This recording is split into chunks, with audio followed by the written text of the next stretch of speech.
Simon, go ahead.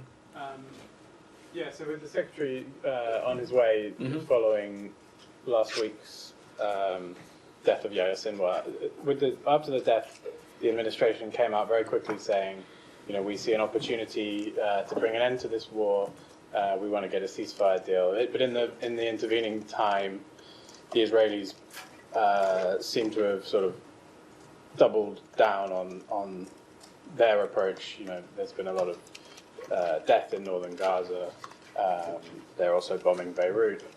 Do you feel like that message that this is a time to take advantage of this moment to end the war has been heard from the Israeli side?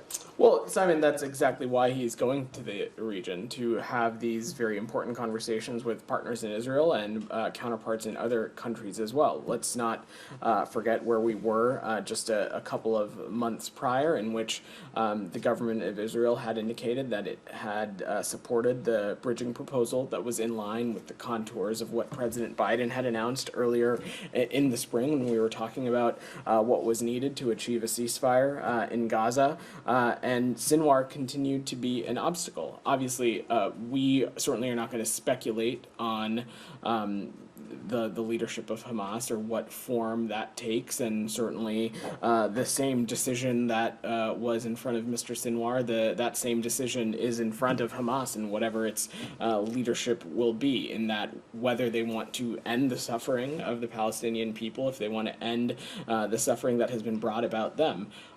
So we expect the Secretary to talk about all of these issues. We feel strongly that there is an opportunity to move the ball forward as it relates to getting a ceasefire accomplished. I'm not going to speculate on any immediate end product or outcome, but we feel that it is important to engage, not just with the Israelis, but also other partners in the region, to continue to have these important conversations for all the reasons that you mentioned.